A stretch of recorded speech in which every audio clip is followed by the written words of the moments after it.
वैज्ञानिक मानते हैं कि इस धरती पर हम इंसानों का इतिहास ज्यादा पुराना नहीं है। हम इंसान इस धरती पर करीब 2 से 3 लाख साल पहले ही अस्तित्व में आए। अगर इंसानी इतिहास की तुलना डायनासोरों से करें तो डायनासोरों ने इस धरती पर करीब 20 करोड़ सालों तक राज किया। लेकिन कुदरत का एक नियम है कि कुदरत में कोई भी प्रजाति अनंत काल के लिए जिंदा नहीं रहती। कुदरत में समय समय पर महाविनाश होता रहता है।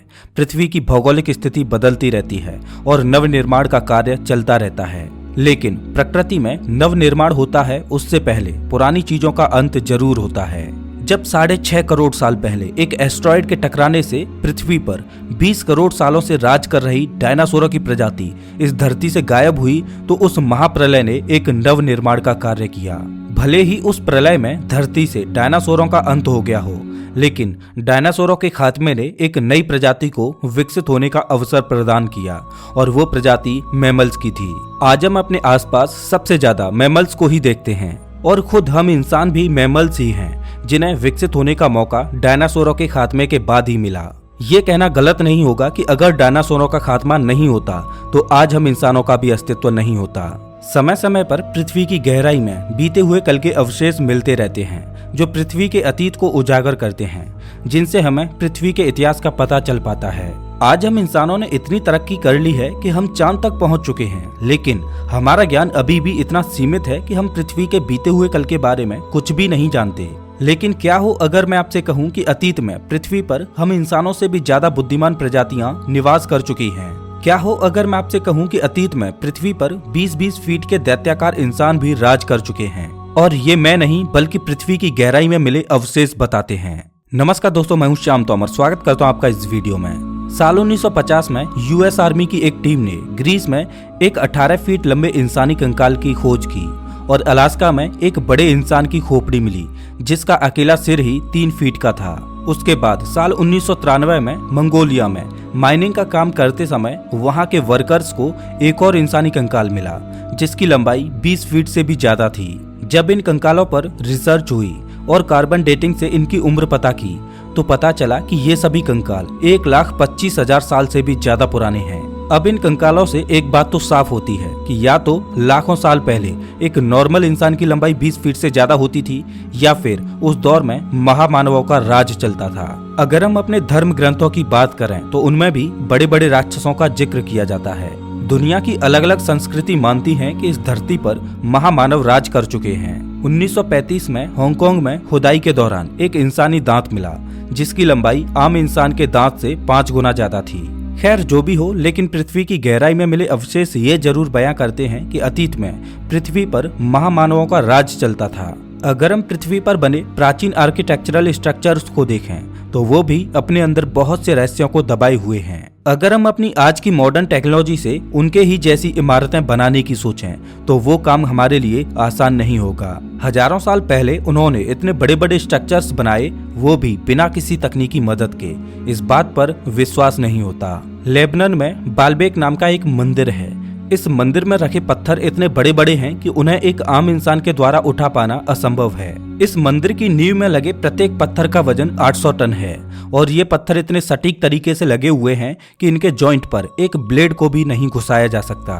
इन पत्थरों में इतना वजन है कि अगर 35,000 लोग एक साथ उसे उठाने का प्रयास करें तब जाके वो उस पत्थर को उठा पाएंगे। अब सवाल ये है कि इतनी विशाल इमारत को किसने और क्यों बनाया और क्या उनके पास इतने वजनीले पत्थरों को उठाने के लिए कोई टेक्नोलॉजी थी या फिर वो खुद महामानव थे जिनमें बेशुमार शक्ति थी।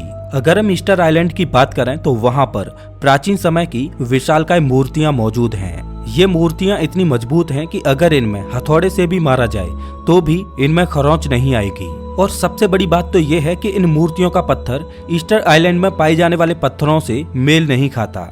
मतलब इन बड़ी बड़ी मूर्तियों को कहीं और से बनाकर यहाँ लाया गया था। लेकिन इन मूर्तियों को यहाँ क्यों लाया गया था और कैसे लाया गया था, ये अभी तक एक अबूझ पहेली बनी हुई है।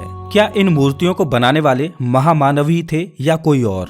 मैक्सिको सिटी से 31 मील की दूरी पर एक प्राचीन इमारत बनी हुई है जिसे सिटी ऑफ गॉड के नाम से जाना जाता है। और इस इमारत की खास बात यह है कि इसमें बड़े बड़े पत्थरों से हमारे सोलर सिस्टम को दर्शाया गया है, जिसमें सूर्य सहित अन्य ग्रहों को भी दर्शाया गया है। और हैरानी की बात तो ये है कि इसमें प्लूटो को भी दर्शाया गया है। अब सोचने वाली बात ये है कि प्लूटो हमसे इतना दूर है कि इसको बिना किसी टेक्नोलॉजी के देख पाना असंभव है। खुद हम इंसानों ने ही प्लूटो की खोज 1930 में की थी। इससे ये तो साफ होता है कि अतीत में लोग महामानवी नहीं बल्कि बुद्धिमान भी थे, जिन्हें विज्ञान और एस्ट्रोनॉमी की अच्छी खासी जानकारी थी। और तो और पृथ्वी पर कई जगह बहुत से विशाल दानवों जैसे इंसानी पैरों के निशान मिले हैं, जो आम आदमी के पैरों से बहुत बड़े हैं। अब हम चाहे प्राचीन स्टोनहेंज की बात करें या नाजका लाइन्स की बात करें या फिर मिस्र के पिरामिड्स की बात करें, इन सभी को बनाने वाले कौन थे और उनका मकसद क्या था, ये कोई नहीं जानता। लेकिन हाँ, ये प्राचीन स्ट्रक्चर्स पृथ्वी के बारे में ये जरूर बताते हैं कि पृथ्वी पर हमसे पहले भी बुद्धिमान सभ्यताओं ने राज किया है। अगर हम महाभारत की बात करें तो ऐसा माना जाता है कि महाभारत के युद्ध के दौरान ऐसे हथियारों का उपयोग किया जाता था, वैसे हथियार आधुनिक मनुष्यों के पास भी नहीं है।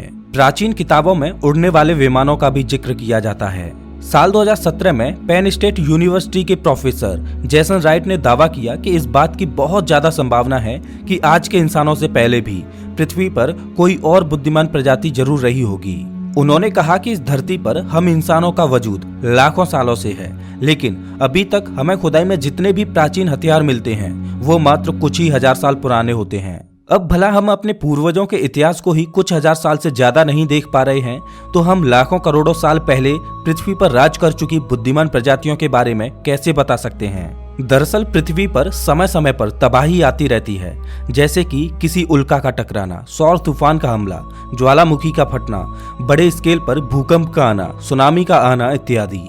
ये प्रलयकारी घटनाएं पृथ्वी की परतों और भौगोलिक स्थितियों को तबाह कर देती हैं। मतलब ऐसी आपदाओं में नीचे की जमीन फटकर ऊपर आ जाती है और ऊपर की परत नीचे दब जाती है।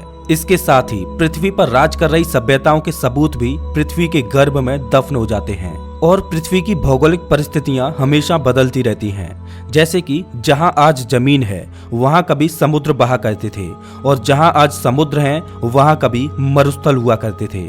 शायद इसीलिए हमें पृथ्वी के अतीत में राज कर चुकी बुद्धिमान सभ्यताओं के सबूत नहीं मिलते। ये कुछ वैसे ही है जैसे मान लो कि आज पृथ्वी पर कोई महाविनाश की घटना घटे और उसमें संपूर्ण मानव जाति खत्म हो जाए, तो कुछ हजार या लाख सालों में ही हम इंसानों के धरती पर मौजूद होने के ज्यादातर सबूत मिट जाएंगे और करोड़ों सालों में तो हमारी मौजूदगी का कोई भी सबूत नहीं बचेगा। जब करोड़ों साल बाद फिर से पृथ्वी पर कोई बुद्धिमान सभ्यता विकसित होगी तो उन्हें हमारी मौजूदगी के कोई भी सबूत नहीं मिलेंगे। उन्हें कभी पता नहीं चल पाएगा कि कभी पृथ्वी पर इंसानों के रूप में एक इंटेलिजेंट सभ्यता निवास करती थी। लेकिन यहाँ पर आपके दिमाग में एक सवाल आ सकता है कि हमें करोड़ों साल पुराने डायनासोरों के भी तो अवशेष मिले हैं। अगर करोड़ों साल पहले पृथ्वी पर कोई बुद्धिमान सभ्यता राज करती तो हमें उनके भी अवशेष मिलते। तो आपको बता दें कि डायनासोरों ने लगभग 20 करोड़ सालों तक पृथ्वी पर राज किया। तो इन 20 करोड़ सालों में न जाने कितने ही डायनासोरों ने जन्म लिया होगा और मरे होंगे।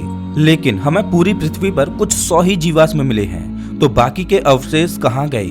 हो सकता है कि जिस तरह से हम मानवों का इतिहास महज 3 लाख साल पुराना ही है, जो कि डायनासोरों की तुलना में बहुत छोटा जीवन काल है, तो हो सकता है कि अतीत में जो भी बुद्धिमान सभ्यता रही होगी उसका जीवन काल भी बहुत छोटा रहा होगा और उनके जीवन के सबूत धरती में कहीं दबे पड़े होंगे। लेकिन हमें अतीत के जीवन के जितने भी सबूत मिले हैं, चाहे वो 3 फीट का इंसानी जबड़ा हो या फिर 20 फीट से बड़ा मानव कंकाल, ये सभी अवशेष पृथ्वी के अतीत में इस पर राज कर चुके महामानवों की ओर इशारा करते हैं। पृथ्वी हमेशा अपने आप को बदलती रहती है और इस पर मौजूद जीवन के रूप भी बदलते रहते हैं और भविष्य में भी अनंत काल तक ऐसा ही चलता रहेगा। आज हम अंतरिक्ष को खंगालते हुए तारों में जीवन को ढूंढ रहे हैं, लेकिन पृथ्वी के बीते हुए कल के रहस्यों से हम आज भी अनजान हैं। लेकिन हम उम्मीद करते हैं कि भविष्य में हम इंसान पृथ्वी की गहराई में दबे रहस्यों से पर्दा उठा पाएं। तो दोस्तों, इस वीडियो में बस इतना ही। अगर आपको ये वीडियो अच्छा लगा हो तो इसे लाइक करें और ऐसे ही वीडियोज के लिए चैनल को सब्सक्राइब करें, साथ ही बेल आइकन दबाएं।